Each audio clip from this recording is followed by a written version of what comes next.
Long lay the world in sin and error pining. You knew I'd sing sometime, right? We are talking about carols. Do you know that's the third line in O Holy Night? You ever sing songs and maybe you sung them many, many times and then you forget what the words mean? What does long lay the world in sin and error pining?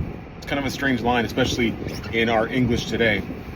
But what it's talking about is what our passage, Romans 8, is talking about today. Romans 8, 18 to 25. It's talking about the fact that way back when creation began, the world, there was Adam and Eve, and they made a choice, a wrong choice, to do what God had told them not to do.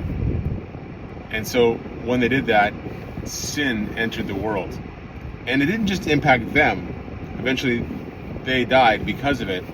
It impacted all the generations from then on in. We're all impacted by sin. We're all born with this desire to follow our own way and not after God. But it also impacted the creation, the world. And things we have in this world, the destruction, the earthquakes, sickness, disease, all those things that are in decay are because of that choice in that beginning. And so when Jesus came, when he was born, it was a promise. It was saying, I am going to come back and restore these things. And he came and he died on a cross, beating death, beating the power of sin, then rising again, heading to heaven and saying, I'm going to come back a second time. And when he does, those who choose to follow him, those that have given their lives to him, are going to be restored. But also all of creation that has been groaning, like it says in Romans, in the pains of childbirth, that's going to be restored. So creation is groaning, it's pining, it's waiting for this restoration. And in some sense, so are we. And sometimes we can go, man, this is a tough world to live in. Like, I'm sitting in my car right now because it's minus 20 outside. That's tough.